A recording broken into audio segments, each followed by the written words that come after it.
Okay. Hi, I'm Tracy Tadero, and I'm so glad you joined me for the Be Courageous Online Summit. My intentions for bringing this series to you is to provide support and encouragement during these times of adversity and turmoil. Today, my guest is the fabulous Chris Singleton. He's a former professional baseball player in the Chicago Cubs organization, as well as an inspirational speaker who has traveled the country, passionately speaking to over 65,000 students. Chris has also spread his message through various different media outlets and has been featured on ESPN's E60, Sports Illustrated magazine, CNN, and USA Today. Chris inspired his city and the nation by forgiving the man who murdered his mother and stating that love is stronger than hate. Chris inspires his audience through his personal experiences of adversity and his belief that God can guide you through any storm you will ever pass. Thank you so much, Chris, for being here. I'm so glad that you could join us on this summit. You've got an interesting story to tell, and I would love for you to share with the audience about the time that your perspective shifted on getting through adversity. Yeah, so first and foremost, thank you for having me. I appreciate the opportunity. For me, I was 18 years old, and I say that my world was flipped upside down. My mom was taken away from me along with 8 other people in a mass shooting at my church in downtown Charleston, South Carolina. And it was a racially motivated mass shooting, and the guy said that he wanted to start a race war. And afterwards, not only did I forgive my mother's killer, I said the words, "Love is always stronger than hate." So we just love the way my mom would. The hate won't be anywhere close to where love is. And after saying that, people everywhere were saying, "Chris, you helped strengthen our city in Charleston.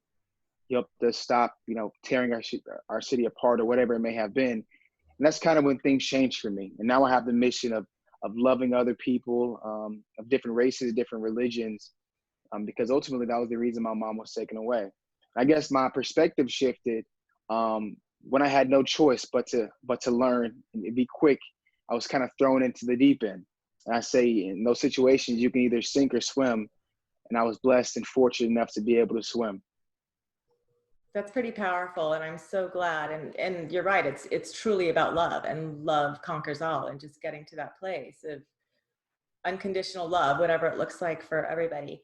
I'm sorry for your loss. I know that was painful, and so you, more than a lot of people have experienced some very, very heavy pain and turmoil that you've had to work through. And so what were some of the things that helped you get through those times and kept you strong in your faith, kept you courageous, as our theme is, and really helped you tap into your inner strength? What was it that gave you that light?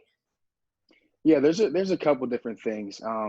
First, I remember my therapist would actually tell me not to tell this to anybody, Chris. Don't say this to anybody. But the way that I would think in those times, and I know it's cliche to say that, somebody always has it worse than you. And I would literally think to myself, there's a kid in Africa somewhere that has to walk 6 miles in the morning to get clean water, 6 miles back to wash his little brother up and sister, to make them breakfast, to feed them food. Then he goes to school, right? And he comes back home and does the same thing over and over again. I would think that to myself, not knowing if that was true or not. But I said to myself, you know what, if that is truly happening, then maybe I don't have it so bad. And I think a lot of times people say those words out of their mouth, but they don't truly mean it. I literally put a story behind it just so I could say, Chris, it's not as bad as you may think it is. That was one of my little hacks. And my therapist said, Chris, don't tell anybody that, because it's okay to grieve, right? But that was something that I did that helped me get through my tough time. Another thing that I've kind of trademarked now is there's a quote that I absolutely love. His name's Charles Swindoll, who actually said this quote, and I love it. And he says that 10% of your life is action and the other 90% is reaction. And so with me, when my mom was taken away from me, that was my 10%, right? I had a father who was a great father, but my father liked to drink a lot. That was my 10%. But my 90% is responding to it and now sharing with students across the country how to love people of different races, religions, and live in harmony. That's my 90%. Now my 90% with my father is promising my son that I'm not going to become an alcoholic, right? It's things are going to happen that we simply can't control. And as we're experiencing that right now, but that is just our 10%. How we respond to it ultimately shapes how we live our lives. That is so true and so powerful. And I did hear you talking about that 10% and 90%. And it's during this time, what better way to really take a look at how we are responding, right? How we are reacting to what's going on, because we're truly powerless in this situation. And so we can step into being a victim, right? Or take Yeah, responsibility and shift our mindset and look at things as potentially a gift. What can come out of this? How can I shift my life? How can I'm spending more time with my family. What a blessing. I'm getting to step away from a job that I've hated anyways, and I'm looking into doing something else or starting a new business. And I think yeah, that's the key. And just, I hear a lot of, and I'm not discounting how anybody feels, because this has been painful for all of us, with a lot of changes and a lot of losses. My daughter is graduating from college on Friday, and her last semester of college got taken away from her, and it's been very hard. I'm like, nothing I say is going to make it go away, right? She's got to go through yeah. her grieving process. But just getting to that point of like, okay, time to pull up the bootstraps and just do what we can with the situation. And that's what's so true about that, 10%, 90% that Charles Swindoll says is it truly is perception. For And sure. And I also think like in these times, like you were saying, what can I learn in these moments? A lot of times, for people that are experiencing adversity for the first time, they don't know how to get through it. And so a little thing that I kind of tell myself is, now that I've gone through something, I know how to get through something. And so if you've never gone through anything, you have no idea how to get through it. And I know the struggle is real for a lot of people right now. Family members are being taken away, jobs are being lost, some dreams are being shattered. But now that you've gone through it, you know how you're going to get through it. And if you're still getting through it right now, I promise you, there is a light at the end of the tunnel. I promise you that. that's those are great words of encouragement, and that's what people need to hear right now, because it does seem so hopeless. They seem so helpless. And will this ever end? Just when it's like, oh, okay, in the middle of May, something's going to change. No, we're going to keep going. And it's just, when is it going to end? And so holding on to that hope and encouragement and those great words that you've said is, what this is about. This is my mission, is just giving people just a little bit of hope, right? The hope of a mustard seed, Yeah. and just see where it goes. I mean, I'm blessed. This is coming into fruition, which never would have come into fruition. This summit, Be Courageous Summit, I have a business in international education, and it crumbled. And so it gave me the opportunity to follow my heart, which is what I've always wanted to do, continue focusing more on as a self-love mentor. And so this has been born out of this crisis, right? Yeah. And I would have not done that otherwise. So it's such a blessing. And once I had that shift, it was just like, sometimes we have to have a breakdown to have a breakthrough, right? 100%. I love that. And even for me personally, just because I've played professional baseball for a little while, and then started speaking professionally, and I was on the road so much. My son's 2 years old. I haven't been home for a month straight for his whole life, right? And I know there's so many other people that are like that have a career where they're traveling a lot, or they're away from their family. And so this time for me was really awesome that I got to see my son every single day, right? Make him breakfast every single day. He knows that daddy's going to be there every day. So I think you have to find a blessing.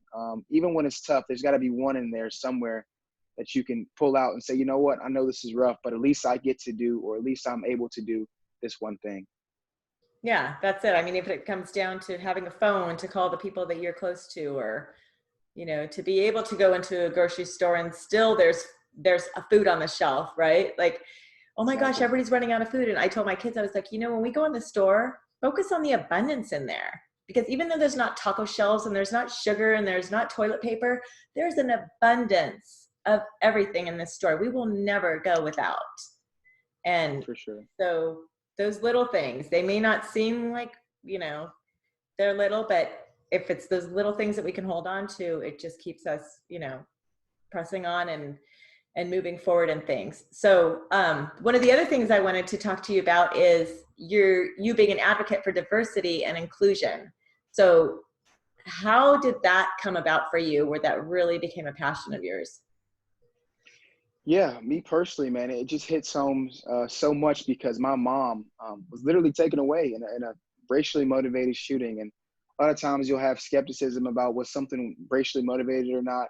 But my mom's killer actually said, I wanted to start a race war. That's the reason why I took these lives. And crazy enough as it sounds, it was true. And so when that happened, I now travel and speak to students and let them know, hey, you may look different than me, but I still love you, right? Just because you come from a different country doesn't mean that I can't be friends with you, right? I always say that there are some things we can't control, and our skin color and the first language we speak are two of them, right? We didn't choose those things. So I would never judge somebody based on those. And that's just one of the things that I'm teaching.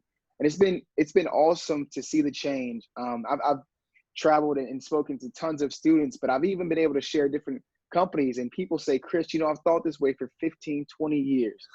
And hearing a young Black guy say he's not racist after his mom was taken away from someone that was, it's astonishing to me. And I see hearts change after 15 and 20 years, and that is so, so rewarding. That's powerful. You gave me chills when you said that. And that it's huge. It's like to hear you be able to let go of that. And I think now all of the polarity of things is really starting to shrink down. Yeah. Gender, race, ethnicity, financial separation. It's just all starting to shrink because we are all getting broken down to this same plane, right? For sure. Definitely. We are definitely in the even playing field with this COVID-19 going around. Yeah, I love the term, the great pause. I don't know if you've heard that, as this COVID being referred to as the great pause, where Oh, it's wow. basically kind of just putting a pause to everything and having people rethink and readjust and take a break and reevaluate. And it's been phenomenal. It is. And I kind of like that. It does force you to literally stop everything and readjust and recreate too. And a lot of people are being super creative right now and doing things that they probably wouldn't have been able to do had we not had this time at home. Right, exactly. And I'm so glad. Congratulations on your son. I'm sure he's just the light of your life. Thank you. And Oh, yeah. I know you mentioned you have a children's book that you're releasing in June. Tell us about it. What's it called? What's it about? Yeah, this is crazy. This is how things work out. I've turned my test into my testimony. I've turned literally my pain of my mom being taken away from me into now my purpose of writing this book. So it's called Different, a story about loving your neighbor. It's a children's book, a kid from Africa. His name's Obina. And crazy enough to even think this, it's for elementary school students. And I had a buddy of mine in elementary school whose name was Obina. And what is this? 20 years later, I literally searched him up on Facebook and said, Obina, aren't you from Nigeria? Because I'm writing a children's book and I want to use your name. And so we talked back and forth, and I'm using Obina's name, and he comes from Nigeria. He's picked on a little bit because he's wearing a dashiki, their traditional wear over there, shirt or gown that they wear. And he's picked on here and there. They make certain snarks and remarks about him, just as kids do. And he gets kind of hurt. And one of the coolest things in the book is that my mom is his teacher. So I'm kind of honoring my mom. Yeah, my mom was a high school teacher when she was taken away from us. And now I actually put her in the book as Obina's teacher. And she teaches him, be yourself and love who you are and where you came from. At the end, they have this big race. Obina wins the race, and the kids all celebrate him. And everybody wants to know about Nigeria, where he's from. So it's a phenomenal book, teaching kids to love people, even though they're a little bit different than you are. Even though they're from a different place than you are. And I'm super excited about that coming out in June. That's very exciting, Chris. I'm so excited to hear about that and see it out at, available. So where is that going to be available for if our viewers are interested in picking that up? Yeah, it'll be two places. So it'll be chrissingleton.com. We'll have a tab on there where you can easily go to Chris's book, or loveyourneighborbrand.com. You'll also see my book sold on there as well. Okay, so loveyourneighborbrand.com, is that just the website for your book, or is there other things on that website? There's other things on that website. So I think about 3.5 years ago, I started a Love Your Neighbor brand t-shirt brand because I was playing baseball and I wanted people to know my mission, not just and know me as a person that wasn't just an athlete, but a person that stood for something. And that obviously is what I stand for. So I started that 3.5 years ago, and now we sell different merchandise on there, as well as my book coming in June. That's fabulous. And I mean, the thing, love is like, it's just that word that has got such a high vibration and feels so good. And it's all, we all want it, right? We're all looking for it For one way sure. or another. And some of us have our defenses up that we don't want to let it in, or we don't want to let it out. And it's the answer. It's the answer to just being in that place of acceptance and non-judgment, right? And getting Definitely. through these times. I mean, the way that people have banded out expressing love, like people don't even realize it's been love, right? I've heard about people who are dropping rolls of toilet paper on people's front porches just to let people know that they care. And, people going shopping for older neighbors or whatever it is. It's Yes. just, it's amazing the love that is coming out. And I hope that it continues. Once life goes back to normal, it'd be really heartbreaking to see everybody just come, put on the brakes again and get back to their own little bubble. And, if we can just keep feeding this along and just keep growing that love, and, it'd be pretty amazing. And these things like this, and a lot more virtual contact and social media, and you see a lot more positive postings out there, which is really refreshing. People are drawn more towards that now than the gossip and the drama, right? Exactly, which is really refreshing, like you said, because obviously a lot of times the bad news sells more than the good. And I think right now, when we see something about our frontline workers and we're all rallying behind them, it's so refreshing to see that, because we need that. We need to, acknowledge them as heroes, because I think that they are. Absolutely. I know, so much gratitude to all of those people that are out there risking themselves to provide our needs and be there for us. So, um, any last words you have for our viewers on just, pushing through this adversity and trying to make the best of the situation, and the final words that you have that you would like to leave with them? Yeah, I'll say this, because I know there's some people that are in some pretty dark times. Me personally, I do remember my brother. He was 12 when my mom was taken away. Sister was 15, and I was 18 years old. And here you have an 18-year-old that's trying to figure out how I'm gonna, pay for car insurance, how I'm gonna, keep a roof over my head. And I remember those days looking like they would never get any better. And years later, my brother, my sister, me, my son, my wife, we're sitting around the table at Thanksgiving, and I could almost cry because I would have never thought that I would be able to smile and joke around the way that I did. So anybody that is going through a tough time, I know it feels like it won't get any better, but I'm a living testament that it will. Thank you. That is perfect. That is what a lot of people need to hear right now. So I so appreciate your time, Chris. This was amazing. It was a great conversation. Thank you for all the stories that you shared with, your own personal journey, and with your mom, and with the book. And it's just such a pleasure to be able to talk with you and to share this information. And, I wish you the best with the book. I'm excited to get my hands on it. I absolutely love that. And I'm excited to read that. And, as for our viewers, if you want to get in touch with Chris, as you mentioned, his website's chrissingleton.com, correct, Chris? Correct. Drop him a note, keep an eye out for that book. He's got some other great things on his website that you can check out.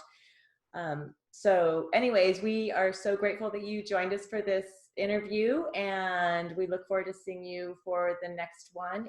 In the meantime, continue to be courageous with love and light.